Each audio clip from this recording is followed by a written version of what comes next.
선거 통계 시스템에서는 각 후보자들의 직업과 학력, 경력, 재산 등을 확인해 볼 수 있습니다.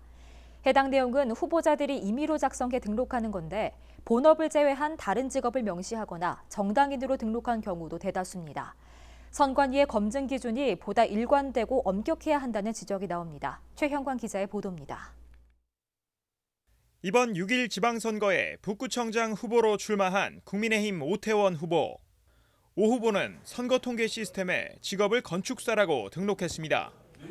하지만 오 후보는 최근까지 모 종합건설 회사의 대표로 활동해왔습니다. 작년 말에는 양산시와 100억 원 상당의 공공주택을 건립해 기부한다는 MOU를 체결하기도 했습니다. 오 후보는 이러한 이력을 선거 공보나 명함에서 모두 삭제했습니다. 건축사가 대부분 가장 끌리는 그러지 않습니까? 설계를 하고 도시건설 설계를 하고 그래서 이제 건축사 신고를 했고. 한편 수영구청장 후보에 나선 더불어민주당 박병현 후보는 수산유통업회사 대표를 맡고 있습니다.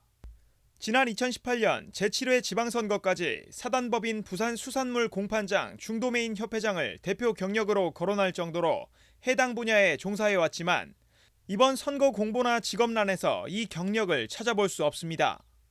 주 직업군을 제외하고 무역업이라 명시했는데 더불어민주당 부산시당 관계자는 갑자기 구청장 후보로 나선 박 후보가 당내 잡음을 피하기 위한 의도로 보인다고 밝히기도 했습니다. 이처럼 후보자 개개인이 상황에 따라 원하는 직업을 선별해 명시하는 것은 치밀하지 못한 선거법에서 기인한다는 지적이 나옵니다. 대부분의 사생활은 제외하더라도 유권자들이 판단할 수 있는 다양한 정보는 정확하게 기재하고 사실관계에 맞게 기재해야 되는데 그것을 일정 부분 숨기거나 누락할 수 있는 이런 시스템이 여전히 존재하고 있다는 거죠. 직업 자체를 정당인이라고 명시하는 경우도 대다수였습니다.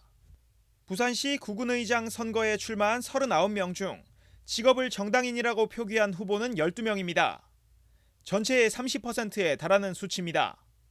시의원 후보자 90여 명 중 정당인은 38명으로 전체의 42%를 기록했습니다. 직업은 같아도 재산은 천차만별이었습니다. 해운대구청장 선거에 출마한 국민의힘 김성수 후보는 재산을 33억 원으로 신고한 반면 서구청장 선거에 출마한 더불어민주당 정진영 후보는 재산을 2억 5천만 원으로 신고했습니다. 정당인이라고 명시한 직업 이면에 서로 다른 경력을 갖고 있을 가능성이 제기되는 이유입니다.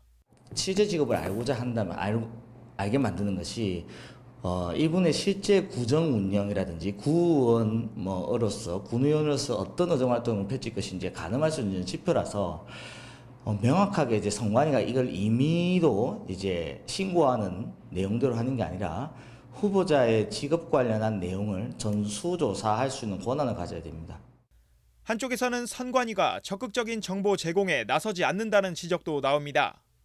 후보자의 경력이나 직업 등에 대한 검증 기준을 보다 엄격하게 마련해 유권자의 관심을 높여야 한다는 겁니다.